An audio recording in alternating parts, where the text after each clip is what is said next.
그 후에 예수께서 디베랴 호수에서 또 제자들에게 자기를 나타내셨으니 나타내신 일은 이러하니라.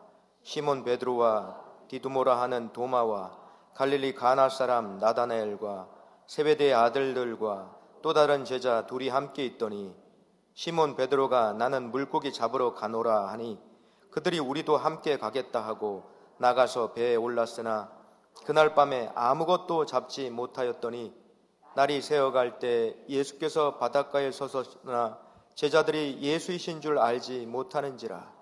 예수께서 이르시되 얘들아 너에게 고기가 있느냐 대답하되 없나이다. 이르시되 그물을 배 오른편에 던지라 그리하면 잡으리라 하시니 이에 던졌더니 물고기가 많아 그물을 들 수 없더라. 예수께서 사랑하시는 그 제자가 베드로에게 이르되 주님이시라 하니 시몬 베드로가 벗고 있다가 주님이라 하는 말을 듣고 겉옷을 두른 후에 바다로 뛰어내리더라.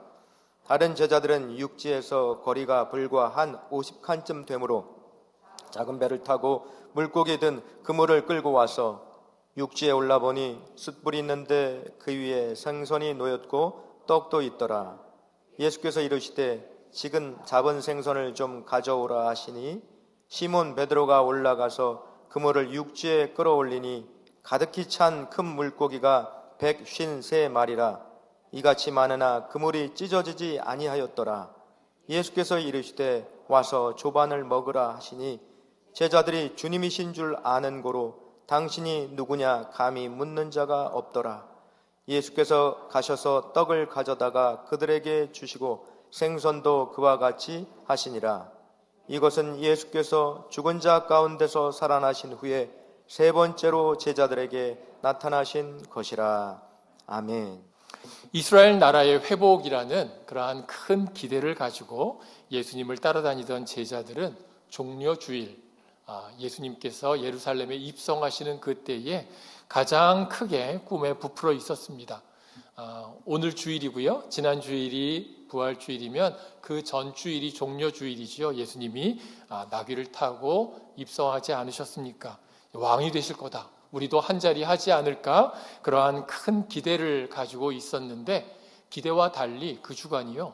되게 긴장 가운데 지내게 되었습니다. 그리고는 결국 상상하기조차 싫은 일이 벌어졌습니다. 예수님이 너무 허무하게 당국자들에게 붙잡히고 로마에 의해서 십자가형으로 죽으셨던 것입니다. 예수님은요, 능력 있는 분이십니다. 병을 고치시고요, 귀신을 쫓아내십니다. 죽은 자를 살리기도 하시고 심지어는 그 바람과 바다를 잠잠하게까지 하시는, 꾸짖어서 잠잠케 하시는 능력 있는 분이셨습니다. 그 예수님이 너무나 힘없이 죽으신 거예요. 제자들은 하늘이 무너지는 슬픔을 겪었습니다. 가지고 있던 모든 희망이 사라졌을 뿐만 아니라 예수님을 따라다녔잖아요. 예수님의 제자잖아요. 예수님을 잡아 죽인 이 사람들이 우리도 잡아 죽이지 않을까라는 그 두려움에 휩싸였습니다. 그래서 문을 걸고 그렇게 있어야 했죠. 두려움에 떨던 제자들에게 예수님이 짜잔 하고 나타나셨습니다. 죽으셨던 주님이 다시금 부활하셔서 다시 살아나셔서 그 제자들에게 나타나셨죠. 도저히 믿을 수 없는 일이 일어난 것입니다. 사람이 죽었다가 살아난다. 믿기 힘든 그러한 일이죠. 그런데 예수님의 죽으심, 십자가의 죽음이 얼마나 처절하고 얼마나 고통스러운 죽음인지를 잘 알고 있는 그 사람들, 예수님이 그 십자가에서 처절하게 죽으신 것을 알고 있는데 그분이 살아나셨습니다. 그분이 우리 앞에 나타나셨습니다. 와, 예수님이 부활하셨다는 것만으로도 제자들은요, 막 헐헐 날아다녀야 되지 않습니까? 두려울 것이 없고 모든 것을 다 가진 것처럼 그렇게 살아야 하지 않을까요? 부활하신 주님, 이제 예수님 부활하셨으니까 게임 끝. 아무런 의심 없이 이제 100% 확신을 가지고 이 땅을 막 날아다니며 살아갈 것 같은데 현실은 그게 아니었습니다. 부활 이후에 그들의 삶의 현장에 돌아왔을 때 그들이 처음 느꼈던 부활의 감격, 그 놀라움이 사그라들고 바람 빠진 풍선처럼 금방 시들해지고 말았습니다. 오늘 우리의 본문 21장 1절은요, 그 후에라고 시작하고 있습니다. 그 후에, 20장에 있었던 일 그 후에 예수님께서 디베랴 호수, 우리가 갈릴리 바다라고도 부르는 그곳에 제자들에게 나타내 주신 일을 오늘 우리가 보고 있습니다. 20장에 무슨 일이 있었나요? 예수님이 부활하셨습니다. 그리고 막달라 마리아에게 나타나셨습니다. 그 저녁에 제자들이 모여 있을 때 예수님께서 그 가운데 제자들에게 나타나 주셨습니다. 심지어는 음식을 잡수기도 하셨어요. 그때 왜 그랬는지 도마가 그 자리에 없었습니다. 그가 못 믿으니까 일주일 후에 예수님께서 다시 모든 제자들이 있는 곳에 나타나셨죠. 그렇게 해서 20장 그러한 일들이 있고 그 후에 오늘 우리가 보는 이 사건이 있었다라고 얘기를 해줍니다. 사도행전 1장 3절에 보면 예수님이 부활하시고 승천하시기까지 40일 동안을 이 땅에 계셨다. 그리고 사람들에게 보이시고 하나님 나라의 일을 말씀해 주셨다라고 얘기를 하고 있습니다. 그 40일을요. 이전에는 예수님이 모든 제자들과 함께 제자들을 데리고 24시간 계속 같이 동행하셨지만 이때는 그렇지는 않습니다. 예수님이 제자들에게 나타나곤 하셨죠. 우리가 예수님이 부활하신 후에 행적이 성경에 그렇게 자세하게 써 있지는 않습니다. 그러나 지도를 보시면은요, 이스라엘 지도에 두 개의 물이 있습니다. 남쪽에는 염해, 사해라고 부르는 그 염해가 있고요. 위쪽에는 갈릴리 호수 보이시죠? 그 두 개의 물이 있는데 예수님이 잡히시고 십자가에 죽으시고 장사 지냈다가 부활하신 곳은 예루살렘 쪽입니다. 예루살렘에서 있었던 일들이죠. 거기에서 예수님 부활하셨고 제자들에게 나타나셨고 또 일주일 후에 또다시 나타나시고 그러한 일들은 20장의 일들은 다 예루살렘 쪽에서 있었던 일입니다. 그리고 예수님이 그 40일 기간에 그 다음에는 저 북쪽 갈릴리 지방 쪽으로 가셔서 거기서 제자들과 함께 만나셨습니다. 오늘 우리가 읽은 부분도 갈릴리 호수에서 제자들을 만나신 부분이잖아요. 우리가 잘 알고 있는 마태복음 28장 마지막에 대위임령 너희는 가서 모든 족속으로 제자를 삼아 이 부분이요 갈릴리 쪽에서 있었던 그러한 내용입니다. 그리고 나서는 이제 40일이 끝나갈 즈음에 다시 남쪽으로 오셔서 예루살렘 그 주변에서 예수님은 감람산에서 하늘로 올라가셨습니다. 그래서 그 40일 기간을 이렇게 왔다 갔다 하셨던 것을 볼 수 있고요. 오늘은 그 갈릴리 지역에서 있었던 그러한 일입니다. 2절과 3절에 보시면 제자들이 3절에 물고기 잡으러 간다 하고 해서 그 갈릴리 바다로 물고기를 잡으러 간 것을 볼 수 있습니다. 이 모습을 보면은요, 마치 이제 예수님 따르려고 예수님의 일을 하겠다는 그 희망을 접고 옛날 모습으로 돌아간 것처럼 보입니다. 그래서 배를 띄웠죠. 이제 물고기를 잡겠다라고 그렇게 가는 것을 봅니다. 누가 갔나요? 베드로가 있습니다. 도마가 있고요. 나다나엘 그리고 세베대의 아들들은 야고보와 요한입니다. 그리고 두 제자가 있었다. 나다나엘은 요한복음에만 등장을 합니다. 그래서 아마도 그 바돌로메라는 제자와 같은 사람, 다른 이름일 것이다 라고 생각을 하죠. 세베대의 두 아들들 야고보와 요한 그리고 베드로가 예수님이 가장 아끼는 3명의 수제자들이었잖아요. 여기 다른 두 제자는 누굴까? 써주지 않았습니다. 그런데 아마도 베드로의 형제였던 안드레 그리고 나다나엘을 인도했던 빌립 그 사람들이 아닐까 생각합니다. 제자들이 모여 있습니다. 그리고 그 중에는 이 갈릴리 호수에서 어부를 하던 그러한 사람들이 적어도 3명이 섞여 있죠. 그 사람들이 베드로가 물고기 잡으러 간다라고 하니까 그럼 우리도 가자 해서 같이 이제 물고기를 잡으러 가게 되었습니다. 왜 갔는지, 도대체 뭐 때문에 물고기를 잡으러 갔는지 이런 것도 써주지 않으셔서 그냥 생각을 해봐야 될 것 같습니다. 이런 건 아닌 것 같아요. 예수님이 이제 다시 살아나셨고 우리가 주의 일을 열심히 해야 되니까 돈도 좀 필요할 거야. 그러니까 물고기를 잡아서 좀 필요한 걸 충당해야지. 우리가 어제 선교 바자 한 것처럼 선교 바자를 준비하기 위해 물고기를 잡으러 나갔던 건 아닌 것 같습니다. 그건 아닌 것 같고요. 예루살렘에서 명절이 끝나고 다 갈릴리 고향으로 돌아왔겠죠. 이전에는 예수님이 늘 데리고 다니셔서 예수님이 하자는 대로 했으면 됐는데 이제는 자기들끼리 있으니까 뭘 해야 할지 좀 할 게 없는 그런 거예요. 무료한 가운데 물고기를 잡으러 나간 것 같습니다. 그렇게 보이기도 하지만 어떻게 보면 여차하면 다시 업으로 돌아갈 그런 생각도 가지고 있는 것이 아닌가, 그런 생각을 해보죠. 제자들의 어떤 불안한 마음, 제자들의 어떤 방향을 잃고 있는 그러한 부족한 모습을 보게 됩니다. 예수님의 부활을 봤음에도 불구하고, 지난 3년 동안 예수님과 그렇게 훈련을 받았음에도 불구하고, 예수님의 수제자인 베드로와 또 야고보와 요한이 다 같이 있었음에도 불구하고 그들이 물고기 잡는 것 외에는 할 게 없었다. 그들의 무기력함과 또 연약한 모습을 보게 됩니다. 그래서 물고기를 잡으러 갔어요. 거기에는 밤에 물고기를 잡습니다. 밤에 물고기들이 많이 잡히는 것 같습니다. 이 전문가들이니까요. 그런데 오늘 성경에 보면은요, 기적이 일어났습니다. 기적이 일어났습니다. 3절 끝에 보면은요, 그날 밤에 아무것도 잡지 못하였더니.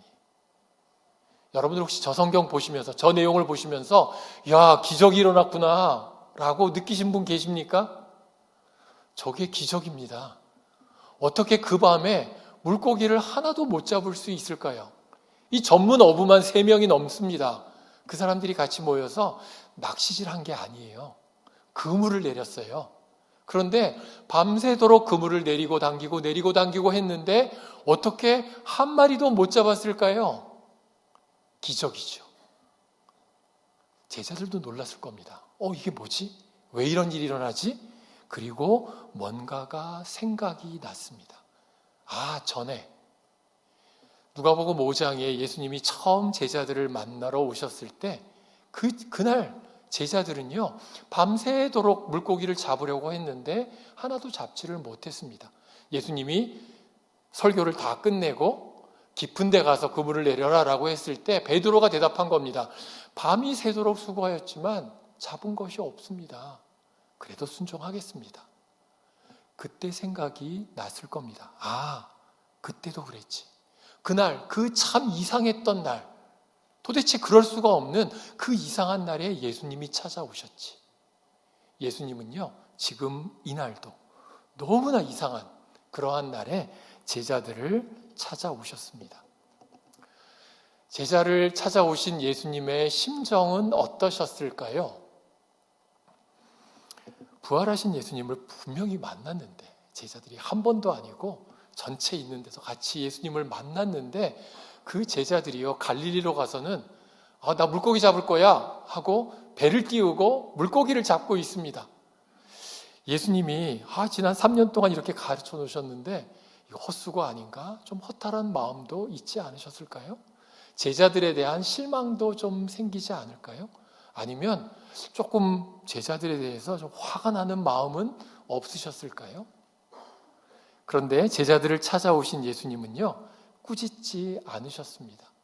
아니, 오히려 물고기를 잡을 수 있도록 도와주십니다. 6절을 보시면은요, 예수님이 그물을 배 오른편에 던져라 라고 하셨고요. 제자들이 그렇게 하니까 너무나 많은 물고기들이 잡혔습니다. 들어 올릴 수가 없을 만큼 많은 물고기들이 잡혔죠. 기적이 일어났습니다. 물고기가 하나도 안 잡힌 것도 기적이라고 할 수 있지만 그 물고기들 다 어디가 있었을까요? 왜 갑자기 배의 왼쪽이나 오른쪽이나 뭐가 그렇게 차이가 난다고 오른쪽에 던지니까 이렇게 많은 물고기들이 잡혔을까요? 예수님께서 명령하신 이 내용을 통해서 제자들은 물고기를 많이 잡을 수 있었습니다. 그들이 원했던 물고기를 많이 잡게 해주셨죠. 그들의 필요를 채워주셨습니다. 그런데 동시에 그 물고기를 많이 잡는 게 별로 중요한 게 아니다라는 것을 또한 같이 보여주셨습니다. 물고기 잡는 게 그들은요, 어부였어요. 내가 능력이 있고 이 갈릴리 호수, 갈릴리 바다를 손바닥 보듯이 어디에 물고기가 있고 언제 물고기를 잡아야 하고 능력 있는 사람들이었습니다. 그런데 물고기가 네 능력으로 잡는 게 아니야. 네 수고로 잡는 게 아니야. 네 열심으로 잡는 게 아니야. 예수님이 명령하시고 순종할 때 이러한 풍성한 열매가 있다는 걸 예수님이 이 기적을 통해서 보여주셨습니다. 그리고 하나님의 일도 너의 힘으로 하는 게 아니다 라는 것을 보여주십니다. 제자들은요, 예수님 부활하신 예수님을 만났지만 내가 예수님의 일을 할 수 있을까 포기하고 그들은 물고기 잡으러 갔죠. 그런데 너의 힘으로 하는 게 아니야. 내가 해줄게 라고 주님께서 말씀해 주시는 것 같습니다. 그리고 나서 이들이 육지에 올라왔어요. 그랬더니 아침 식사가 준비되어 있었습니다. 9절에 보시면은요, 숯불이 있었는데 숯불 위에 떡도 있고 물고기도 있고 생선이 있고 떡이 있는 그런 아침 식사가 준비되어 있습니다. 얼마나 피곤했을까요? 밤새도록 물고기를 잡았다? 그것만 해도 피곤하겠죠. 그런데 이게 그물을 내리고 올리고 내리고 올리고 했는데 하나도 못 잡았어요. 이 정신적인 스트레스도 어지간하지 않았을 것입니다.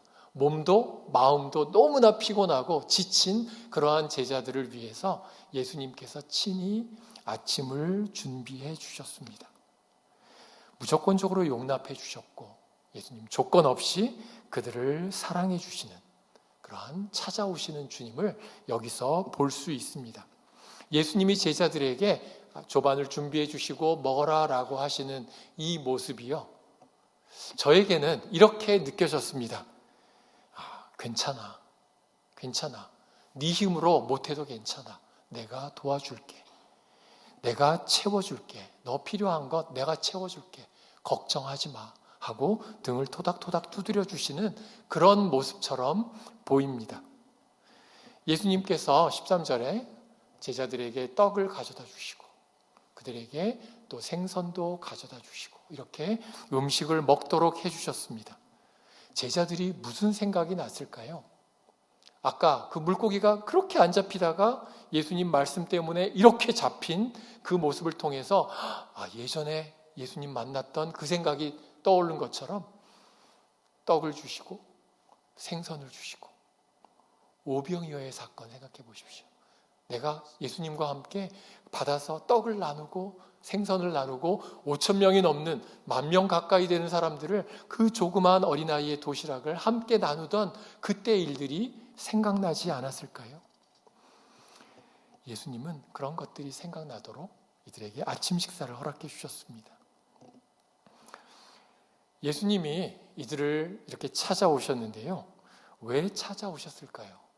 예수님은 그들의 필요를 채워주시고 그들을 다시 한번 낙심한 사람들 다시 한번 사명자로 세우기 위해서 찾아오셨습니다.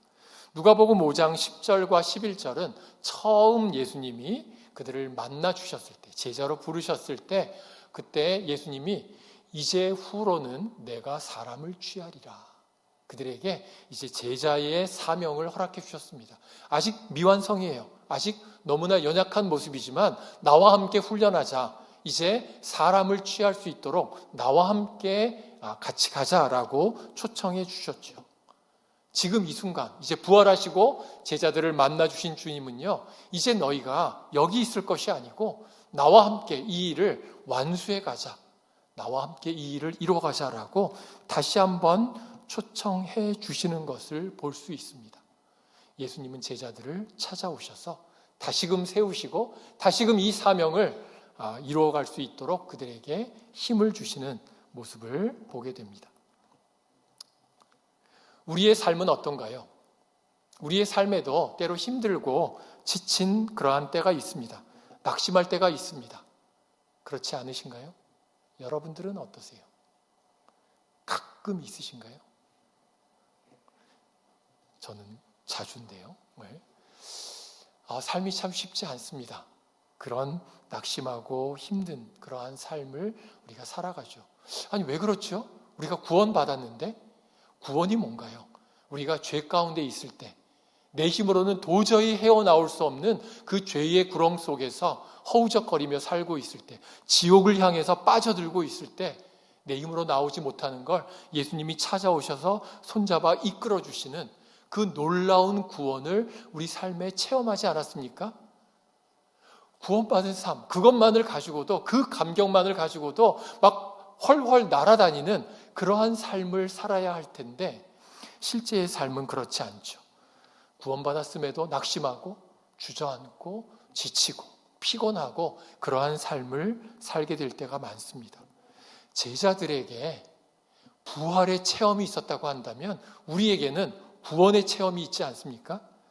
부활한 이후에 제자들, 여전히 불확실함 가운데 있는 그 제자들을 예수님이 찾아오셔서 끝까지 그들을 깨우쳐 주시고 그들을 세워주신 그러한 모습이 있다고 한다면 구원 이후에 우리도 삶의 어려움 때문에 그 다가오는 그러한 환경 때문에 너무나 쉽게 흔들리고 너무나 우리가 올바른 삶을 살지 못합니다. 그런 때 주님이 우리를 찾아오십니다.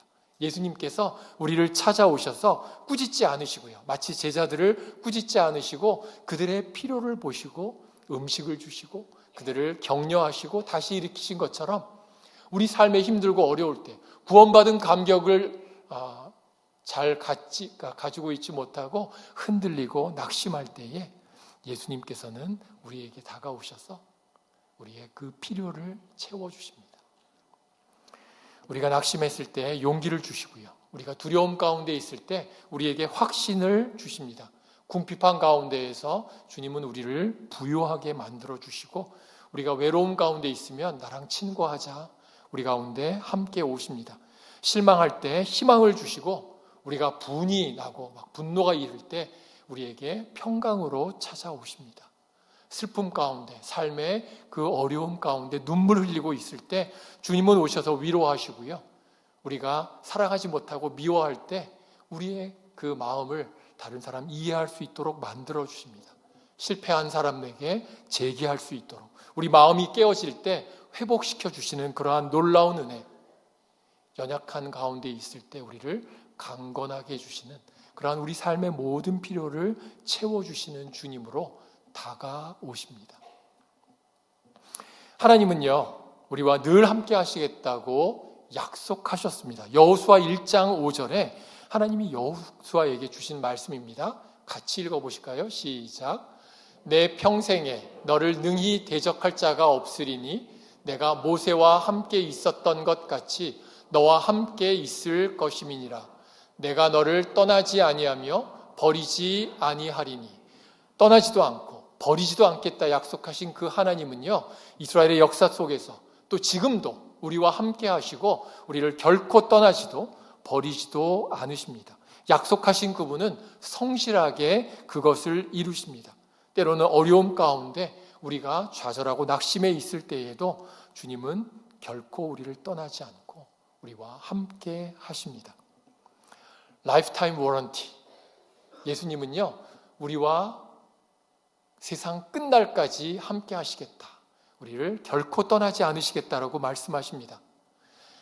예수님이 제자들을 찾아오셨을 때요, 이때 한 번만 찾아가셨을까요? 이후에 그 제자들이 주의 사역을 하면서 힘들고 어려울 때, 넘어지고 좌절할 때마다 예수님은 그때마다 그들을 찾아가시고 그들을 다시금 일으키시고 그들의 필요를 채워주셨습니다. 그러한 주님 찾아오시고 회복시키시는 주님이십니다. 그 주님이 우리의 삶에도 찾아오십니다. 구원받은 이후에 우리의 삶이 얼마나 자주 넘어지고 얼마나 힘든 일들을 겪습니까? 그때마다 예수님은요, 결코 떠나지도 버리지도 않고 우리와 함께하고 계십니다. 내가 느낄 때도 있고 내가 못 느낄 때도 있지만 주님은 우리를 꼭 붙잡고 계신다라는 그러한 말씀입니다. 내 삶뿐만 아니라요, 우리가 주위를 둘러보면 우리 주위에 참 믿음 생활 가운데 힘들고 어려운 가운데 있는 성도님들이 있습니다. 그런 분들이 여러분들 눈에 보이지 않으십니까? 그분들, 우리가 할 수 있는 가장 좋은 일은 무엇일까요? 그분들에게도 예수님이 찾아가 주시도록 기도하는 것입니다. 주님이 찾아가실 것입니다. 그러나 못 느끼죠. 그것을 위해서 그분이 느낄 수 있도록 주님이 찾아가 주시고 만나 주시도록 기도하는 것, 그것보다 좋은 일이 없습니다. 그걸 중보 기도라고 하죠. 여러분들 누군가 널 위해 기도하네라는 복음성가 기억하시죠?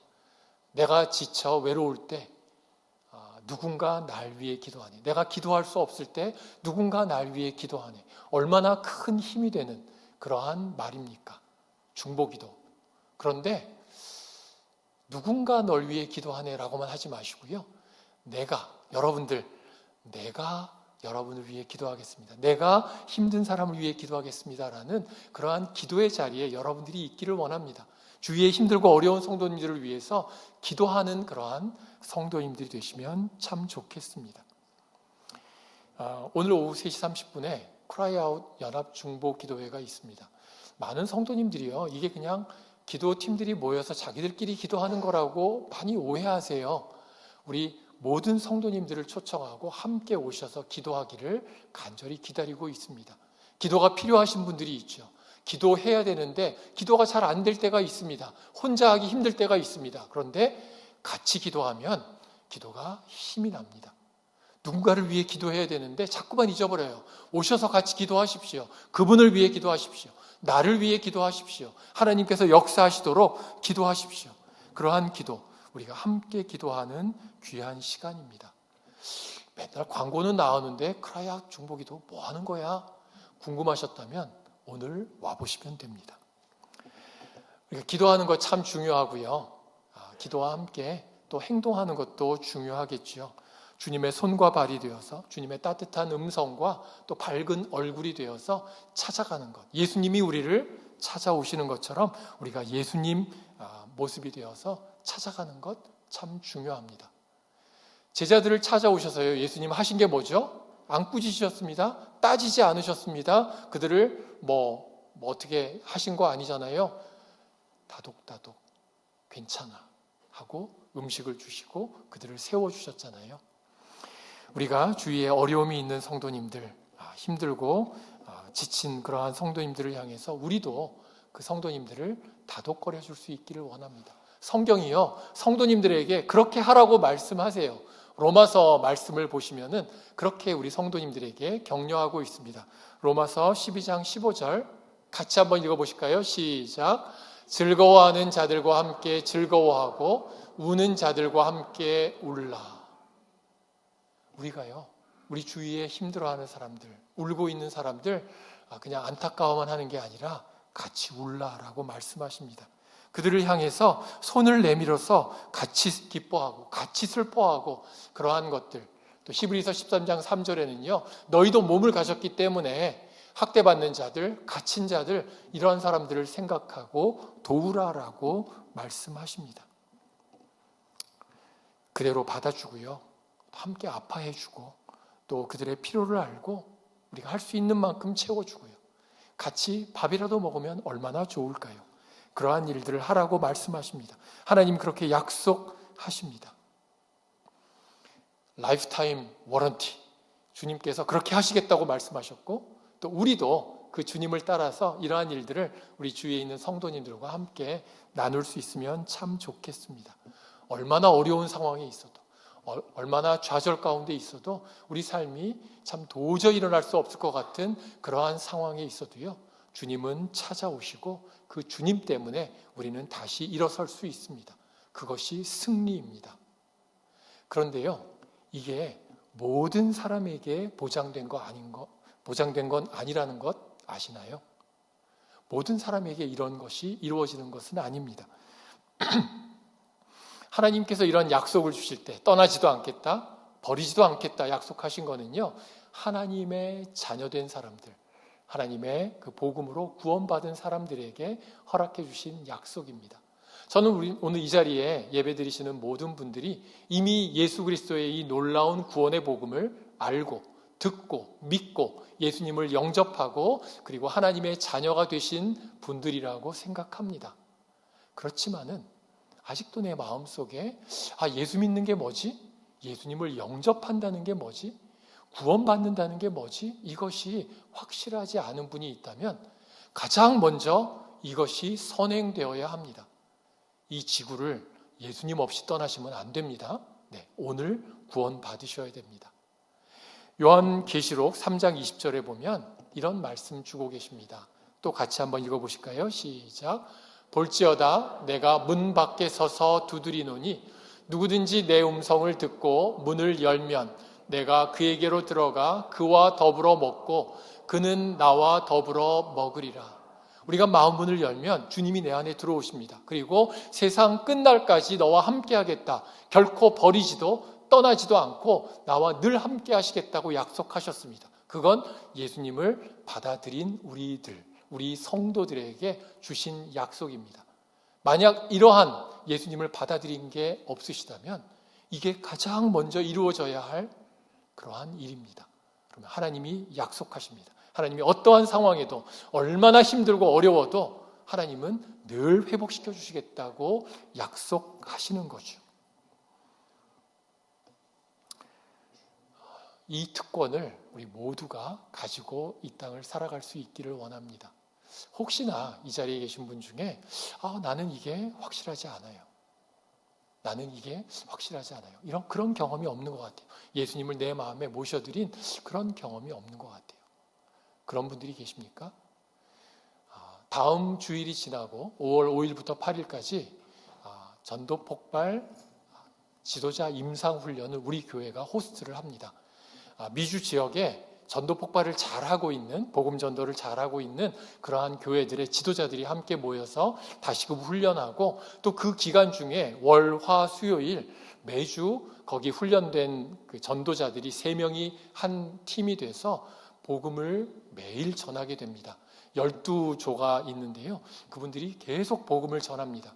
혹시 여러분들 중에 내가 이 복음 듣고 나도 좀 하나님의 자녀가 되기를 원합니다. 그런 분이 계시면은요. 좋은 기회입니다. 너무나 좋은 기회입니다. 이 전문가들이 와서 하는 그 기회를 통해서 복음을 들을 수 있습니다. 나는 좀 전도를 잘해보고 싶은데 전도하려고 하면 말이 막히고 전도하려고 해도 잘 안 돼요. 그런 분이 있다면 이번에 한번 전도를 받아보십시오. 그 복음을 들어보십시오. 전도를 이렇게 하면 되겠구나. 여러분들이 아실 수 있습니다. 혹시 내 마음속에 구원 받은 것 같은데 확신이 분명하지 않다. 그러면 이번 기회에 복음을 한번 정확하게 들어보실 수 있기를 원합니다. 이러한 좋은 기회가 있습니다. 우리 전도 폭발 팀원들 어느 누구들 찾아가서 요청하시면 되고요. 저에게 말씀해 주셔도 됩니다. 그렇게 해서 많이 참여해 보시면 좋겠습니다. 이렇게 구원받은 하나님의 자녀가 되면 하나님이요 그때부터 끝까지 책임집니다. 하나님이 늘 함께 하신다. 우리 제자들 이렇게 물고기 잡으러 가노라 라고 했지만 예수님이 찾아오셨죠. 그들의 필요를 채워주셨죠. 그들을 다시 한번 일으켜주셨죠. 그러한 놀라운 역사가 우리 삶 가운데 계속적으로 이루어질 것입니다. 부활 이후에 제자들을 찾아오신 예수님, 구원 이후에 우리의 삶 가운데도요 주님이 찾아오십니다. 그냥 한번 찾아오시고 끝나는 게 아니에요. 예수님이 부활하신 주님을 나타내신 후에 제자들에게 이제 봤지? 부활한 거 확실하지? 그러면 이제 니네가 열심히 해봐. 잘 나가서 해봐. 라고 그냥 버려두신 게 아니에요. 힘들 때마다 예수님은 찾아오시고 그들을 다시금 세워주십니다. 구원받은 이후에 너 구원받았잖아. 이제 구원받아서 천국 갈 소망 가지고 있고 모든 것 다 받았으니까 이제 의인으로 살아가 라고 우리를 홀로 내버려 두시는 것이 아닙니다. 구원 이후에 우리를 늘 찾아오시고 우리가 힘들고 어려울 때마다 삶의 필요를 채워주시고 우리를 빚어가고 계시는 그 주님이십니다. 신앙은요, 한 번으로 완성되지 않습니다. 구원받는 것 일회적인 사건입니다. 구원받는 그것 참 중요합니다. 그렇지만 구원받으면 끝 아니죠. 구원받았지만 계속적으로 하나님 안에서 우리의 신앙은 계속적으로 완성을 향해 나아가고 있습니다. 완성은 아니지만 완성을 향해 나아가고 있습니다. 하나님은 우리를 걸작품으로 빚어가십니다. 그래서 우리는 항상 공사 중입니다. 아직은 완성되지 않았어요. 아직은 나아가야 할 길이 있습니다. 계속적으로 공사 중이죠. 그래서 좀 주변에 좀 떨어진 것도 있고 좀 불편하기도 하고 그렇습니다. 그렇지만은 하나님께서 늘 우리를 찾아오셔서 우리를 일으켜 세워주십니다. 우리 주위에 계신 분들하고 이렇게 한번 얘기해 보시면 좋겠습니다. 공사 중이시군요. 네, 한번 해보십시오. 공사 중이시군요. 부활 이후에 제자들을 찾아오셔서 변화시켜 주신 주님, 구원 이후에 우리의 삶이 계속적으로 하나님 앞에 변화되도록 우리를 찾아오시고 늘 찾아오시는, 빚어가시고 걸작품을 만들어 가시는, 온 세상에 하나밖에 없는 그러한 걸작품으로 우리 한 사람 한 사람을 빚어가시는 그 주님의 손길을 오늘도 우리는 느끼며 살아갑니다. 공사 중이기 때문에 조금 불편하긴 하지만 그러나 얼마나 감사한지요. 우리 옆에 계신 분들 이렇게 한번 다시 얘기해 주십시오. 저는 아직 공사 중입니다 라는 의미로 공사 중입니다. 공사 중입니다. 네, 좀 불편하더라도 봐주시면 좋겠습니다 라는 의미로 그렇게 한번 인사를 나눴습니다. 우리 삶이요, 딴 사람이 몰라도 내 스스로에게는 참 부끄러운 것도 많고 드러낼 수 없는 그러한 아픔과 어려움들이 있을 수 있습니다. 그러나 그때에 아무도 나를 도와주지 못해도, 아무도 날 이해하지 못해도 예수님은 나를 찾아오십니다. 그리고 내가 너를 안다. 그 모든 삶의 필요를 채워주시고 우리를 일으켜 주십니다. 아직은 공사 중이지만 그러나 주님께서 우리를 일으켜 세워가시는 그 과정에 우리가 있습니다. 부활이 끝이 아닙니다. 부활 이후에 날마다 우리를 찾아오시는 주님, 오늘도 그 주님과 동행하며 승리하며 귀한 하루 살아가시기를 원합니다. 같이 기도하시겠습니다.